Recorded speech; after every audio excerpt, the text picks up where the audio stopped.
भाषा को लेकर सवाल, कभी जाति जाति को लेकर विरोध, कभी सनातन को लेकर, मतलब ये लगातार लगातार विपक्ष जो विरोध कर रहा है, क्या समझ में नहीं आता कि इसी देश में रह रहे हैं और यहाँ की भाषा भी अलग होगी, अलग अलग जाति के लोग भी होंगे, अलग अलग धर्म के लोग भी होंगे, तो सबका सम्मान करना होगा कि नहीं, या सिलेक्टिव हो जाएंगे?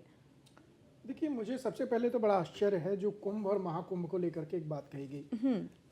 वैसे तो समाजवादी पार्टी से प्रवक्ता हैं आशीष चतुर्वेदी जी, और मैं बड़ा सम्मान करता हूं इनका। मैं मानता हूं कि ये चतुर्वेदी हैं तो कम से कम इन्होंने कुछ ज़्यादा ही वेदों का ज्ञान लिया होगा, नहीं भी लिया होगा तो कम से कम अपने सनातन धर्म के बारे में जानते होंगे।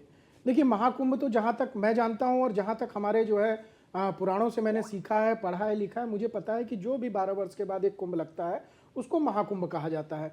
उसके पहले जो लगते हैं उसको अर्धकुंभ कहा जाता है। तो महाकुंभ की परंपरा आज से नहीं है। आज जब से सनातन धर्म मतलब हजारों वर्ष, कई हजारों वर्ष पुरानी जो है ये परंपरा है महाकुंभ की। और देखिए, अभी तो 2013 में जो लगा था वो क्या था, फिर क्या वो महाकुंभ नहीं था जिसमें अखिलेश यादव जी कई बार सदन में कह चुके कि आजम खां जी ने उसमें बड़ा अच्छा नेतृत्व किया था, या तो उन्होंने बार बार वहां पर महाकुंभ शब्द का प्रयोग किया। आज वो पता नहीं कहां से किस डिक्शनरी से ढूंढ करके लाए, उनको महाकुंभ कोई शब्द ही नहीं होता, पहली बात। दूसरी बात, देखिए, मुझे लगता है कि इस देश के अंदर 2014 के बाद से जिस प्रकार से हमने विपक्ष का रवैया देखा है, तो विपक्ष कहीं ना कहीं मुझे लगता है कि वो का विरोध करते करते, या नरेंद्र मोदी का विरोध करते करते, या योगी आदित्यनाथ जी का विरोध करते करते, वो कहीं ना कहीं सनातन का विरोध करने तक जो है वो चला जाता है।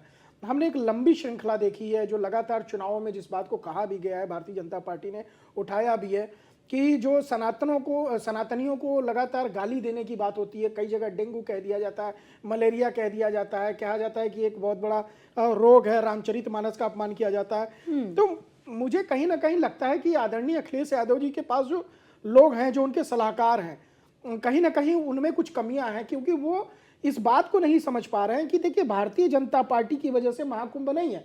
महाकुंभ हजारों वर्षों पुराने समय से लगता चला आ रहा है। जो 53-54 करोड़ लोग, 55 करोड़ लोग अभी तक स्नान किए हैं, ना तो उनको भारतीय जनता पार्टी ने भेजा है, ना ही वो भारतीय जनता पार्टी के कहने से जाएंगे, ना भारतीय जनता पार्टी के कहने से रुक जाएंगे। हम उसमें मैं भी हूं, क्योंकि हम लोग खुद सनातनी हैं। आपकी जब इच्छा होगी कि इस महाकुंभ में मेरे को स्नान करना है, पवित्र स्नान करना है, हमारी एक अपनी आस्था है, तो हम जाकर के अपना स्नान करते हैं। यही बात को विपक्ष समझ नहीं पा रहा है कि आप उसको मृत्यु कुंभ कह दे रहे हैं, तमाम अन्य ऐसे कठोर शब्द का प्रयोग कर रहे हैं जिससे करोड़ों लोगों की आस्था का अपमान हो रहा है। भाई, मैं कह रहा हूं, अगर आपको सरकार से कोई विरोध है, आप धरना प्रदर्शन करिए ना आप धरना प्रदर्शन करना चाहते हैं, एसी कमरों से बाहर नहीं निकलना चाहते, अगर आपको कोई आपत्ति है सरकार के किसी मुद्दे से, विपक्ष का, देखिए, विपक्ष का भी मैं बहुत सम्मान करता हूं। अगर विपक्ष मजबूत नहीं होगा तो फिर इस देश में सत्ता पक्ष जो है वो अच्छे से नहीं चलेगा। लेकिन सबसे महत्वपूर्ण बात यह है कि जिस प्रकार से लगातार ममता बनर्जी हो,